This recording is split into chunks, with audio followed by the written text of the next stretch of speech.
کہ جس نے مجھے دیکھا وہ ہرگز کسی پر ظلم نہ کرے۔ بزرگ نے اس سے ماجرا پوچھا تو کہنے لگا کہ میرا معاملہ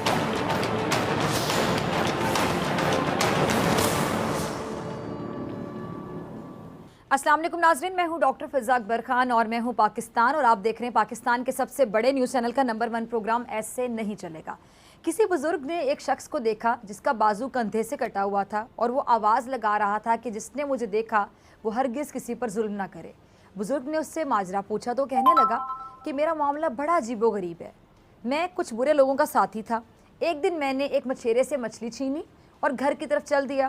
راستے میں مچھلی نے میرا انگوٹھا چبا ڈالا۔ جیسے تیسے میں گھر پہنچا اور مچھلی کو ایک طرف ڈال دیا۔ انگوٹھے کے درد و تکلیف کی وجہ سے میں ساری رات سو نہ سکا۔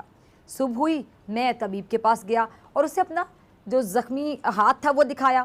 اس نے بتایا کہ انگوٹھا کاٹنا پڑے گا ورنہ بعد میں سارا ہاتھ کاٹنا پڑے گا۔ چنانچہ میں نے اپنا انگوٹھا کٹوا دیا۔ پھر ایک دن میرے ہاتھ پہ چوٹ آئی تو پرانا زخم تازہ ہو گیا اور مجھے شدید تکلیف ہو رہی تھی۔ میں دوبارہ اس کے پاس گیا تو اس نے ہاتھ کاٹنے کا کہا۔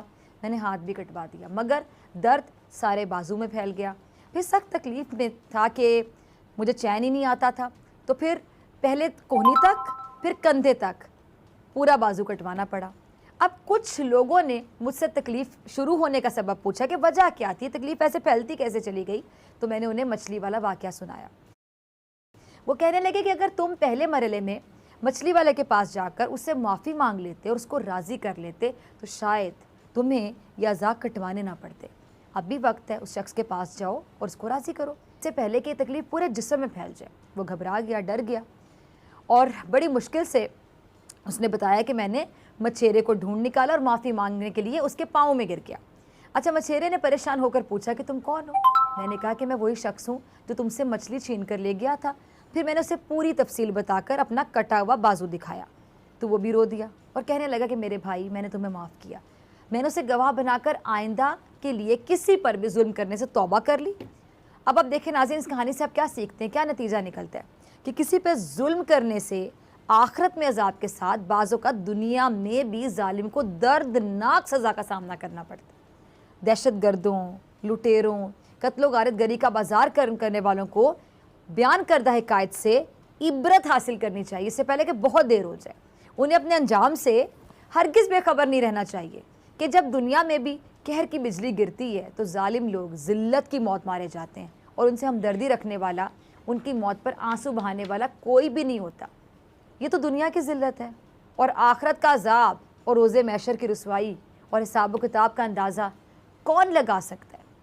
ظلم سے مراد صرف یہی نہیں ہوتی کہ کسی کی آنکھیں نکال دی جائیں، کسی کے زخموں پہ نمک چھڑکا جائے، کسی زندہ جان کے ناخن کھینچ لیے جائیں یا کسی کو بھوکا پیاسا قید میں رکھا جائے، بلکہ کسی کا حق مارنا، کسی کو کہنے کہ بلا وجہ تنگ کرنا، کسی کا بے سبب خون بہانا، یہ بھی ظلم ہے، ظلم کے زمرے میں آتا ہے۔ اور ظالم کوئی بھی ہو، اس کا انجام برا ہی ہوتا ہے، فرعون والا ہوتا ہے۔ فرعون کو بھی اپنی طاقت پر بڑا گھمنڈ تھا، بڑا غرور تھا، لیکن دریائے نیل میں غرق ہو گیا اور آج مصر کے میوزیم میں بطور عبرت کے اس کی لاش رکھی گئی ہے، جو تا قیامت دنیا کے لیے عبرت کا ذریعہ رہے گی۔ جیسے کہ میں نے آپ کو بتایا کہ کسی کا ناحق خون بہانے والا جو ہوتا ہے، جو ناحق خون بہاتا ہے، وہ سب سے بڑا ظالم ہوتا ہے۔ اور سب سے بڑا ظالم مودی ایک طرف ہندوستان کے مسلمانوں پر تشدد کر رہا ہے، ان کو ناحق قتل کروا رہا ہے، اور دوسری جانب اس نے مقبوضہ کشمیر کے نہتے مسلمانوں کو اپنا اسیر بنایا ہوا ہے۔ وہ مقبوضہ کشمیر کے آزادی کے متوالوں کو موت کی نیند سلا رہا ہے۔ جنت نظیر وادی، وہاں موت رقص کر رہی ہے، اور مودی ہے، نریندر مودی، وہ وقت کا بدترین فرعون کہہ لیں۔ وقت کا فرعون نریندر مودی ہے، اور اس کا حد سے بڑھتا ظلم اب اس کے خاتمے کی وجہ بنے گا۔ اس میں بات کروں گی، لیکن ابھی ایک اور دل دہلا دینے والا ظلم جس پہ کوئی بھی مسلمان آنکھیں بند نہیں کر سکتا، وہ ہے فلسطینیوں پر بڑھتی اسرائیلی بربریت۔ اسرائیلی فورسز بھی مودی کی طرح کم فرعون تو نہیں ہے، یہ بھی تو فرعون ہے۔ اسرائیل کی حکومت ہو یا پھر اس کی دہشت گرد فوج، یہ بھی فلسطینیوں پر ظلم کے پہاڑ توڑ رہی ہے، اور اب تو ان توڑے جانے والے ظلم کا قبلہ اول یعنی مسجد اقصی بھی گواہ بن گئی ہے۔